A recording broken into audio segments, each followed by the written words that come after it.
তো সবাইকে হরে কৃষ্ণ, রাধে রাধে বন্ধুরা।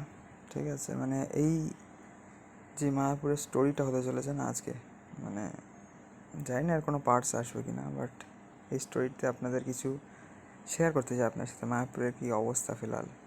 তো খুব শর্ট ট্যুর ছিল দুদিনের, তো বলতেও আশা করি সময় লাগবে না খুব একটা, তো আপনাদেরও তার মানে দেখতে সময় লাগবে না।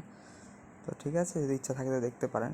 যদি মায়াপুরে যাওয়ার প্ল্যান থাকে রিসেন্টলি বা যে কোনো আর কি ইভেন্টে বা ছুটির দিনে, তো কী অবস্থা হতে পারে মোটামুটি আপনারা একটা আইডিয়া লাগাতে পারবেন। ঠিক আছে, এবং যদি গিয়ে থাকেন সেটা তো খুবই ভালো কথা, তাহলে আশা করি আর যাবেন না, এবং গেলেও প্রিপারেশান নিয়ে যাবেন। তো কী ধরনের প্রিপারেশান নিতে হবে এটা বোঝার জন্য আপনাদের নিজের এক্সপিরিয়েন্স করা প্রয়োজন বা কারোর এক্সপিরিয়েন্স শোনা প্রয়োজন। তো তার জন্যই আজকে আমাদের ভিডিওটা।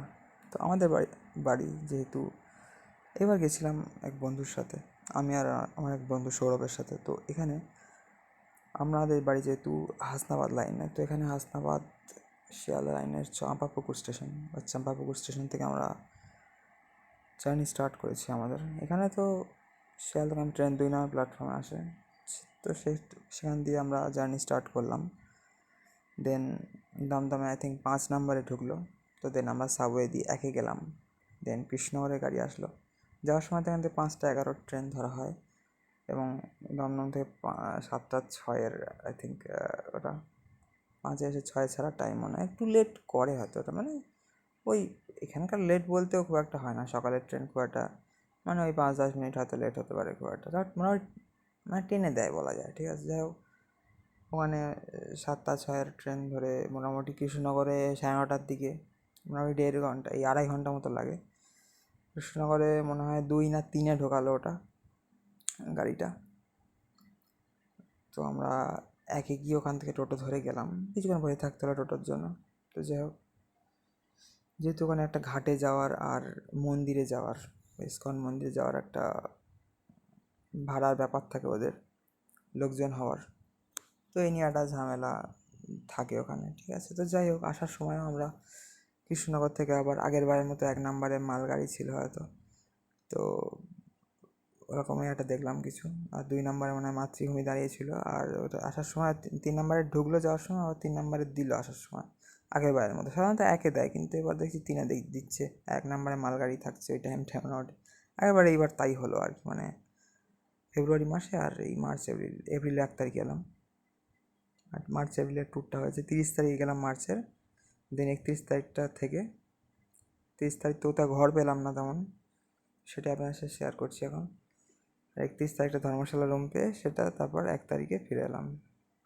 তো শিয়ালদায় আই থিঙ্ক 1 না 2-এ ঢোকালো, শিয়ালদায় মনে হয় 1-এই ঢোকালো কৃষ্ণনগর থেকে। দেন আবার শিয়ালদা থেকে আমরা গীতা প্রেসের দিয়ে গেলাম, মানে 6 নম্বর প্ল্যাটফর্মে দিয়ে গেলাম 1 নম্বরের দিক থেকে ফ্রেশ হয়ে গিয়ে বোর্ডে দেখছি আবার 1 নম্বরেই হাসনাবাদ দিল, 1 নম্বরে ঢুকে হয়তো 1 নম্বরেই দিল আবার।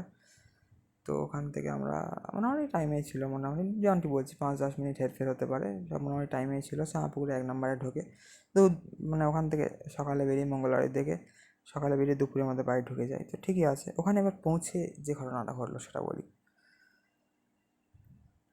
ওখানে পৌঁছে প্রথমত একটা, মানে কৃষ্ণনগর থেকে গাড়ির একটা প্রবলেম থাকে, তো যাই ওখান থেকে 300 না, মানে 200 নেয় 100 করে পার হেড ডাইরেক্ট মন্দির। তো সেটা নিল 70 করে। 50-এ তো ঘাট যায়, স্বরূপগঞ্জ হুলোর ঘাট, তো সেখানে লোক মিল হচ্ছিল না বলে একজনের, টোটোতে 5 জনের জায়গা হয় সাধারণত। এখন এক ধরনের টোটো মায়াপুরে চলে, সেটা পিছনে 2টো সামনের দিকে ঘোরানোই সিট, একদম 3-3-6, আর সামনে 2জন বসতে পারে, 8 জনের সিট। কিন্তু পুরোনো যে টোটোগুলো 5 জনের সিট ওটা ছিল, তো 3জন হয়ে বসছিল। তো আমরা 2জন গিয়ে হলাম, যেহেতু অনেকক্ষণ বসেছিল, সে 30 টাকা করে কমালো।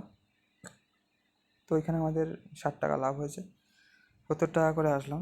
200 টাকার জায়গায় 140 টাকা গেল। আর যাওয়ার সময় আবার আগের বার 250 টাকায় গিয়েছিলাম, 200 টাকা ওখান থেকে যদি লোক পাওয়া যায় না, 2জনকেই নিয়ে যায়, তার পথে কাউকে পেলো না পেলো। আগের বার তো পথে পেয়েছিল আসার সময়।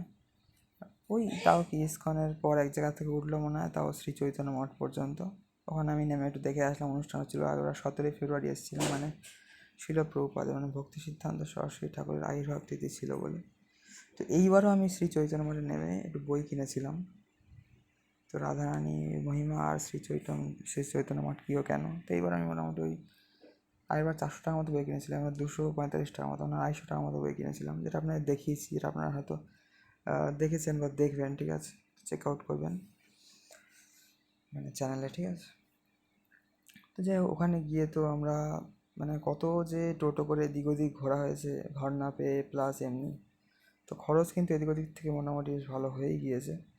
প্রথম দিন কোনো ঘরের খরচ হয়নি আমাদের, কিন্তু এদিক ওদিক ঘুরতে হয়েছে, হ্যারাস হতে হয়েছে। এই যে ছবিটা তোলা, এটা কিন্তু ওই বিশ্রাম স্থানে আমরা ছিলাম মোটামুটি সারা দুপুর গড়িয়ে বিকেল হয়ে এখান থেকে খিচুড়ি পায়েস প্রসাদ পেয়েছিলাম। আর গিয়ে বেলার দিকে ওখানে এক নাম্বার গেটের সামনের একটা রাস্তার উল্টো দিকের একটা হোটেল থেকে আমরা দুজনে ভাগ করে লাঞ্চ করেছিলাম। দেন গঙ্গায় স্নান করে এসে এইখানে বিশ্রাম স্থানে বসেছিলাম বিকেল পর্যন্ত। তারপর একটা প্রভু লেকচার দিচ্ছিল, টিওইপি সম্বন্ধে বলছিল, টিওইপির কী কী খরচ হয় ইত্যাদি ইত্যাদি সব, কত স্টোরি, কী কী ভক্তরা ডোনেশন করেছে, ডোনেশন নেওয়ার জন্য আর কি। যাই হোক, ওখানে মোটামুটি ছিলাম। এখানে এক প্রভু ছিল, সেও ঘরের সন্ধান দিচ্ছিল। চৈতন্য ভবনে গিয়েছিলাম, ওখানে এক প্রভু ঘরের সন্ধান দিচ্ছিল।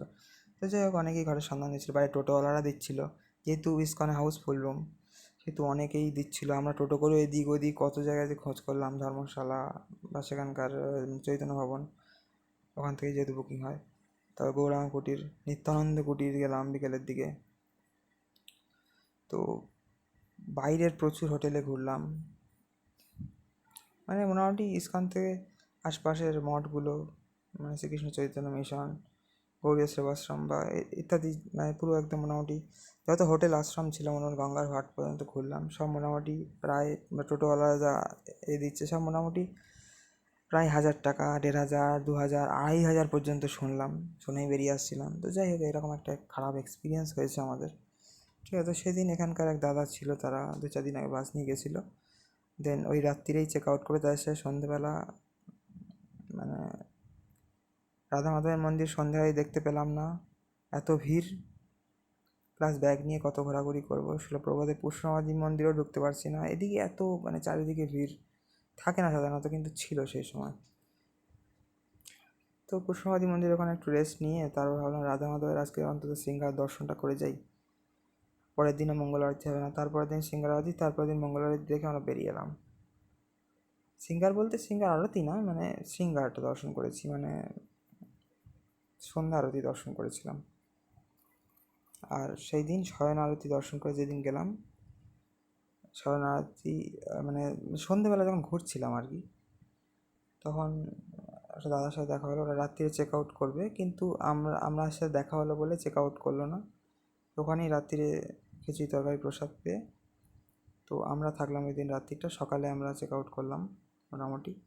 তো আরও একজন ছিল এখানকার হয়তো, যাদের কাছে চাবি দিয়ে আমরা বেরিয়ে এলাম, ওরা আমাদের চাবি একসাথে জমা করে দেবে অফিসে। তো এইভাবে আর কি প্ল্যান হলো। তারপরের দিন সকালে রাত্রিরে এক প্রভুকে ফোন করলাম 8টার সময়, যেহেতু চেক আউট টাইম, তো 7টার দিকে যেতে বললো চৈতন্য ভবনে। তো ওখানে আমরা 6:30টার দিকে মোটামুটি চলে গেলাম শ্রী চৈতন্য গৌরী মঠ, মানে কমল মন্দিরটা দেখে সকালবেলা ওখান থেকে বেরিয়ে ওখানকারই যেহেতু ভবনে ছিলাম 4তলায়, ওখানে লিফট নেই, 5তলা হয়তো বিল্ডিং, 4তলায় ছিলাম আমরা, মানে 3rd ফ্লোরে, 4th ফ্লোর পর্যন্ত মানে টোটাল আছে ওখানে হয়েছে, এবং কাজ চলছে কিছু। ওই ভারত সেবাশ্রমের মতো দেখছিলাম কিছু ঘর ওখানে ডোনেশন করেছে, কেউ দান করেছে কোনো ভক্তরা হয়তো। যাই হোক, তো এরকম একটা পরিস্থিতির সম্মুখীন আমরা হয়েছিলাম। পরের দিন ধর্মশালায় 1.5 ঘন্টা মতো বসছিলাম চৈতন্য ভবনে, বসে বুকিং করে একদিন থেকে ওই একদম ইস্কন থেকে মাসির বাড়ি পর্যন্ত সমস্ত ছোটো বড়ো মন্দির, মহাপ্রভুর জন্মস্থান শ্রীবাস অঙ্গন, মাসির বাড়ি পর্যন্ত হেঁটে গিয়ে দেখলাম। তারপরের দিন ওই গদাভবন চৈতন্য ভবন, ওখান থেকে প্রসাদ, ফ্রিতে প্রসাদ পাওয়া যায়, প্রসাদ পেয়ে তারপর আবার বিকেলবেলা গোশালা ঘুরলাম, তারপর সন্ধ্যা আরতি দেখলাম, তারপর থিয়েটার থেকে গৌরাঙ্গ দর্শন শো দেখলাম 40 টাকা পার হেড। তারপর শিলপ্রপাতে পুষ্পমাদি মন্দিরে গেলাম, প্রভুপাদকে দর্শন করে তারপর উপরে মিউজিয়ামে উঠলাম। ওটা প্ল্যান ছিল না, বাট তারপর হলো, 15 টাকা করে নেয়, আগের বছরও তাই নিয়েছিল। তো আগের বছরে ওই শিব ডোবা মন্দিরে ফোন সুইচ অফ করতে হতো না, এবার ফোন সুইচ অফ করে ঢুকতে হলো, এইটাই আর কি দেখলাম সিস্টেমটাই আর কি। তো পুষ্পমাদি মন্দিরের তো আগেরবার বিকেলবেলার ছাদে উঠেছিলাম, এবার রাত্রিবেলার ভিউটাও দেখলাম, বিকেলবেলার মায়াপুরের ভিউ যেমন দেখেছি রাত্রিবেলাটাও দেখলাম। দেখে আমরা ওখান থেকে ওই কথা চৈতন্য ভবনে ওখানে যেটা প্রসাদটা দেয় রাত্রিরে, প্রসাদ পেয়ে পরের দিন সকালে আমরা বেরিয়ে এলাম। এই আর কি বন্ধুরা, 10 মিনিট হয়ে গেল। 10 মিনিটের গল্প পুরো দিয়ে দিলাম, 2 দিনের গল্প আপনাদের সাথে। প্রথমে যাওয়া আসা এবং সেখানকার এক্সপিরিয়েন্স। তো ছুটি আপনারা পারলে অ্যাভয়েড করবেন, এতে আপনাদেরই ভালো হবে। এবং পারলে প্রিপারেশান নিয়ে ওখানকার প্রভুদের সাথে যোগাযোগ থাকলে আগে ঘর বুক করে পারলে যাবেন। এবং 100-200 টাকা ঘরে থাকার ইচ্ছা হলে সেগুলো তো স্পট বুকিং হয়, ওগুলো তো আগের থেকে হবে না। তো সেই হিসাবে রিস্ক নিয়ে যাবেন, ঠিক আছে? ফিরে আসার প্ল্যান নিয়ে। তো ঘর পেয়ে গেলে ভালো। যাই হোক, সবাই ভালো থাকবেন বন্ধুরা। এবং ইনফ্যাক্ট আমি টাকা দিয়ে প্রসাদ পাচ্ছে মানুষ, তাই দেখি সুলভ নামহট্ট হবে না। যেখানে যেখানে দেখলাম আর কি, যেখানে যেখানে প্রসাদ দেয় নিচে সব জায়গায় এরকম ভিড়। মানে নামহট্ট, গদা, গীতা, সুলভ, সব টাকা দিয়ে প্রসাদ পাচ্ছে, তাও মানুষ রোদ্দুরে দাঁড়িয়ে রয়েছে, কেউ ছাতা নিয়ে দাঁড়িয়ে রয়েছে, কেউ মাথায় রুমাল দিয়ে, কেউ বাচ্চা কাচ্চা নিয়ে দাঁড়িয়ে রয়েছে কষ্টে। টাকা দিয়ে প্রসাদ পাবে তাও পাচ্ছে না। মানে কী অবস্থা মায়াপুরের ছুটির দিনে হয়, শীতকালের রবিবারে বা ছুটির দিনে বিশেষ করে। তাহলে কেমন হয় গরমকালে যদি এই অবস্থা হয় বন্ধুরা, তাই না? তো সবাই খুব ভালো থাকবেন সবাইকে বন্ধুরা। হরে কৃষ্ণ, রাধে রাধে। এটা সেই বিশ্রাম স্থানের সামনে থেকেই তোলা হয়েছে, ছবিটা দেখছেন আপনারা, ঠিক আছে? বিকেলবেলা তুলে আমরা ঘোরাফেরা ঘুরছিলাম এদিক ওদিক। তারপর সন্ধ্যাবেলা ঘরের খোঁজ পেলাম, রাত্রিটা রেস্ট নিয়ে সকালে ঘর পেয়ে এদিক ওদিক বেশ একদিনেই, অ্যাকচুয়ালি একদিনটা নষ্ট হলো, একদিনেই ভালো মতো ঘুরে সকালে মঙ্গল আরতি দেখে বেরিয়ে এলাম আর কি বন্ধুরা। সবাইকে হরে কৃষ্ণ, রাধে রাধে। নিতাই গৌর সীতানাথ প্রেমানন্দে, হরি হরি বল। হর মহাদেব। সবাইকে মিত্র, জয় সিয়া রাম।